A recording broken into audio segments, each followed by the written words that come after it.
Hello everyone and welcome back to the Automation Beam Championship. This is already the 6th season of the very successful championship created by Nev Cohen as the one-eyed captain of the ship and hosted by me and the others as crewmates below deck who sometimes get food. My name is Oliver Hoverbanner and I'll be your presenter for this video. This is the results video for round 1 of season 6 and this video will showcase all of the cars as well as the results of the Drivers, Engineers and Designers Championship. For round 1, you are tasked with designing the best 80s track car you could think of, kinda like track day cars, but then with more frizzy hair, Ronald Reagan and smelly businessmen. Let's get into the cars, shall we? We'll start with the first team alphabetically, as always. ZeroSix DPA Tuning House entered the Hiroshima 06 DPA edition. The 150 horsepower front-wheel drive coupe is a sight to behold with its interesting bumper colors and speed wing. Fitting the brief of track day car very well, I think this is a great first entry. Next up is Aline Racing with their Vantis TS GT200. Being the first of many cars featuring the number 200 in their name in this round, this is no exception. The car has a 2.3 litre inline 5 which powers the front wheels. It also has a 5-speed manual and 0.1 horsepower too much. So close.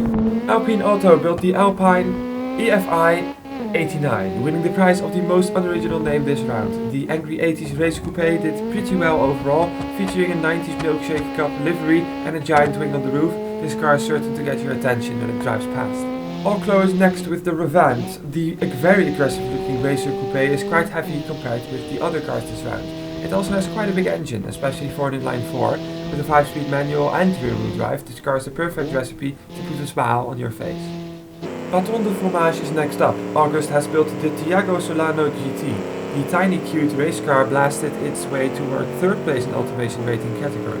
Despite being a very small car, the engine is quite large. The 4-litre V8 proves once again that you should not judge a book by its cover. On your screen right now is Betel's car for the round, the RR520T. The engine is not that big and it does not have 200 horsepower, so it's not very quick, right? Wrong. The car weighs almost nothing and looks amazing with its drifter stitches and livery. First place in aesthetics is well deserved and the lap time is very quick too. Bradtech Industries Limited is up next with the SR3000N. It looks interesting, maybe a bit too modern for 89. The steel and carbon combo makes this car weigh almost nothing, less than 700 kilograms that is. It's quick and it's manual, it's great, good job. Now, Cookie Monster Autos, cool name, built the Cookievet ZT1. The long boy has a mandatory V8, which is not very big, but it is pretty light. The car itself is also surprisingly light, even though it has a steel chassis. Interesting fact, it has a 3-speed manual gearbox, which makes still doing a 1.06 lap time very impressive. The Rupa Racing built the Mizushima Galaxy Ultralight Track. Even though the car is not very powerful and the engine is not that big, the car is very quick around the track. It must have been a combination of well-tuned suspension and low weight. I'm pretty much as surprised as the car looks. Next on the list is the Americana Biho Widowmaker, built and designed by Dreamer Technica International. The 3-litre flat 6 in the back powered this Porsche-looking beauty to a 109 on the track. It's very quick to 62, must be the extreme rear grip. Dutec Automotive entered an Angry Rabbit. They entered the Report Mark 1. A tiny car with a tiny engine and, whoa, a very tiny weight, just under 500 kilos. I know cows that are heavier than that. Anyway, quick, red, racy, very nice. Now, Fanuc Motor Racing entered the Fan SX GT2. The small budget NSX is powered by the first V6 in this round. Sadly, it is very heavy and a bit slow to 60. It is however a mid-engine car, so it's probably pretty fun to drive. GAA Motorsport division entered a very similar car to Fanuc Motor Racing. They entered the M-Pole with a 2-litre inline 6 and a lot less weight. It proved to be the quicker of the two, beating 2 seconds of the 0 to 60 time in comparison to the Fan SX. Next is the 85 Gunner GTI built by Subin for GVC Motors. This car is the comeback for Subin and his quirky and amazing design language. I love that car, it looks so cool. Plus it's light and 5-speed and above all, what is better than a 3-litre V6. Hispania Motors Incorporated made the Hispania Sport for the first round this season. The car was quick around the Hirochi circuit, sadly it wasn't really good anywhere else. That being said, the color is very nice. And for a first entry this is certainly not bad at all, especially looking at that lap time. Now, here we have the HT Automobili with the Maestro LMR. First I thought LMR stood for longitudinal mid-engine rear-wheel drive, but seeing that the car has a front-placed transverse i4 with front-wheel drive, I take that thought back. The car looks slick and goes like stink. Good job. Imperial Auto Group is next. They've built the Steyr Almirage Turbo. Amazing. It looks like a cool French concept car. It has a mid-engined V6 and all-wheel drive. Sadly, it also does have a full steel body and the markets absolutely hate it. At least I like it. That has to count for something, right? The Serena Sporter SSI Track Custom is the car Katlyn Motors entered for this round. The looks of a tuned Toyota, the engine of a tuned Toyota and the gearbox of a tuned Toyota. What more could you ever need? Kaizen Victoria is next, and what can I say? The amazing looking VTR IS rupa package is the best car I have seen in this season so far. Absolutely amazing job. Sadly it's not that quick. The small power figure and the relatively high weight make for a slow 0 to 60 time and an average lap. Still, very well done. Latino Motors made the Imagination Mark II.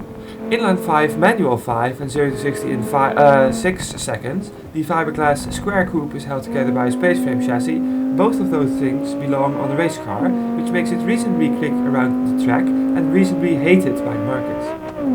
Bergia Cars made a shoe with a table glued to the roof. I mean, no, they made the Sardarji ZeroSix Mkeji B6. The name is very weird, but that's not the only weird thing. How did they fit a longitudinal inline 6 in the back? How is it 3 liters big? Why does it not stick out of the back? Why does it only have 150 horsepower? So many questions and so little answers. MY Motorsport built the MS98 SR1. Luckily, someone has chosen the most 80s colors of all time, purple, for their car this round. It looks like a Nissan 300 ZX and I like it a lot. The aluminium paneling makes it light and rust-free, which are both good sales points. The Orkon Fuoko is next. I think this car might be the absolute average of this round. It has the exact half of the top statics points, average horsepower, speed, weight and lap time. Sadly the markets are slightly below average, but hey, you can't have everything. Overcome Corporation made the Oko Trial. It is a very 90s looking sedan, which is an interesting choice of body and styling. It also has a 4-speed and aluminium panels, which are also interesting. Despite the size, the Orange Family Racer is pretty light. Pog Motorsport is next. They built the winner of the cutest car prize this round. Look at it. The Nishiki Machi GT is tiny. It has a small engine and small horsepower. It isn't that quick and it isn't very loud either, but I adore it with all my heart. Sadly the markets think it's as horrible. Now we have the Yokota Hatike, built by Proto Racing. Sporty cars used to be simple machines built to make the driver have a lot of fun. This is exactly that car. 200 horse manual and a simple no-nonsense parts. Steal everything and a low weight. Good job. Proton Motorsport is on your screen right about now. The KVR Interceptor G6 is a rad Targa vet with a bumblebee striping. Third place in aesthetics is very well deserved. Now with this body I always think of a V8 in the front, but this is a flat 6 in the back, which is certainly a cool surprise. Next is Raven AG with the Hadamo Inyera JPD, which I no doubt pronounced wrong, which has exactly 200 horsepower. It's a Skyline of sorts, but not quite. The inline engine has 1 cylinder less and around 70 horse less. It's like a Skyline, but then its little nephew. It's very cool and it looks great. Good job. The Record Motors Slicer Cup 2000 is a 2-liter sports car with the Tesla Model 3 interior as a face. That joke might have been a little too advanced. Anyway, the Bluebird has it all. Speed holes, pop-ups, racing number and a roof wing. Perfection. Oh, and also, it has the 3rd fastest lap time. Next is Cedar Motor Company with the Track Toy. The car looks like a scared cat, which is an interesting look. I would definitely drive this car. It has an inline 6 engine with the perfect CC mount. It is a rear-wheel drive and it is baby blue. Very nice. Interestingly, of all entries, this is the one who won the automation rating category. It's a tiny body with a giant V8 motor in the front, driving the front wheels. The engine is about half the weight of the total car. I present to you the Shibuya Roulette V8. Next up is Smons Hoverbanner & Sons with the ZOZ 200 Roadster. Smons drove the Dutchmobile to a 2nd place lap time finish and I designed the car together with Smons. It goes 6.6, which is better than we normally place, so well done us. Also, rear mounted inline 5. Now we have Subin with the SSLA. I think Subin might have stolen the plans for the Honda CRX because it sure looks like he did. The speed is lacking due to the fact that it does not have that much horsepower, and the lap time is pretty good nevertheless. Next up is Takumi Motor Oil Racing, and they've entered the SC89. Part of the Holy Trilogy of standard red 90s coupes this round, the SC89 probably scored the best. For some weird reason, this car is powered by a 4-liter V12. I don't know why and I don't know how, but sometimes it is best not to know. The Runner SR is the car built by Tehran. It is a V6 powered purple sport coupe. It doesn't get more 80s than that. Somehow the weight glitched out, but it can't have weighed much. It's pretty quick overall and it looks like an early model Thistle. Next we have Team Lenny with the Mizuchi VTR. Once again, truly amazing looking car, which did not get the aesthetics rating it deserved. Big V6 in the front and aluminium panels around the car make the deal complete. Very, very nice job. Next up is an interesting one. Team Van entered the Van 1, scoring terribly for the automation category, but pretty good in lap time and aesthetics world. This car was truly a pleasant surprise. It's very heavy, but it also has the perfect 3-liter V6. The lap was pretty quick too. Twangy Works built a Volvo. I mean, they built the Voltus Frontier Mark III 1800S. Both the name and the looks remind me of a Volvo, but that is nothing but positive. The red brick drove the track just a tad slower than the van and looked good doing it. Now we have the Type-in Omega Challenge. The car looks clean and sporty. It has all the right ingredients for a sports car too. As is shown in the lap time, the car did miss something somewhere. Maybe it was the steel chassis, maybe not, who knows. Now, Waffle Motors created the Servan 200 TS. The car looks cool and is very well built, shown by the second place automation rating medal. A small V6 drives the front wheels and a 4-gear manual puts the power on the drive shafts. Weird sentence, but it did the job. Well done, Waffle. ZAA Motor Company entered the LHEF clone, looking more like a hill climb car than a track car. This blue monster ripped up the track in a very civilized 113. This is like a sheep in wolf's clothing. It looks like it'll murder you, but it's very soft and sinks when it's in the water. Watch out, we've got a speedy boy coming. Strop built the Drakavac tuned by Retech for his team, and that is called Suck My Exhaust, which is interesting. Apparently the recipe for speed is a 2-liter Boxer 4, a 3-speed manual, and galvanized steel. Who knew? Scoring a first place lap time finish, Strop did very well for his first ever entry.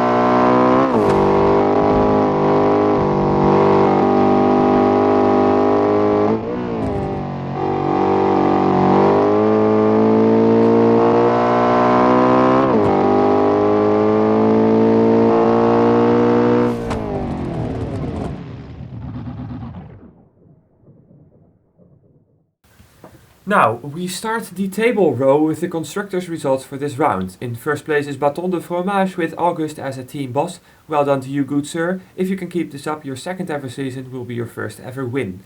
In second place is Betos with James as a team boss, just 2 points behind Bâton de Fromage. In third place is Smons and me with Smons Hoverbanner and Sons, separated by 1 point from the team in front of us and the team behind us, which is Shibusa. Cigar the Great did very well this round and is now in a 4th place position in the Constructors' Championship. Waffle Motors is in 5th place and Suck My Exhaust is in 6th. In 6th place there is a tie between Kaito Motors and Raven AG. Interesting things further down the line is a strong comeback from Subin in 12th place with GVC Motors. There's a tie between the two most American names in this list, Dale and Lenny, for Dutec Automotive and Team Lenny respectively. The two last things I want to mention is that Team Van ended up in 25th place with a van, and that Jesus got 0 points. Sad times. The rest of the table can be viewed by you pressing the pause button whenever you feel like it. Next up is the Drivers' Championship. In first place is our newcomer Strop, driving for his team. Second is my fellow Dutchie Smons, and third is another newcomer, Mission System for Record Motors. In 4th is August for Bâton de Fromage, and in 5th is 610 for Shibuya. I cannot really say more interesting things about this table right now, because we don't have a second round yet to compare the results to.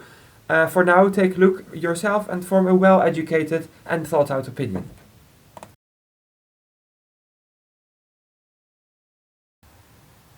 Now, new for the season, the aesthetics results. This table will show you all the teams and cars that did best and worst in the looks department for each round.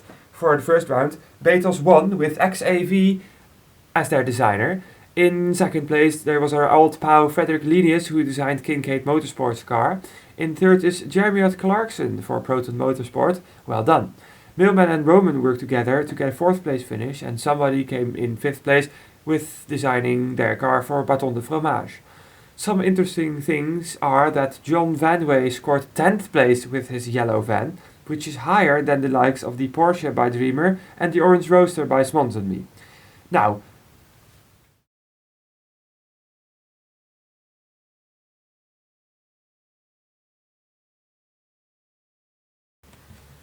we have reached the end of the first video of the 6th Automation Beam Championship. It is time to get off the track, light the cigarette and get in your 70s van. From me and the host, good luck and have fun. We'll see you next week.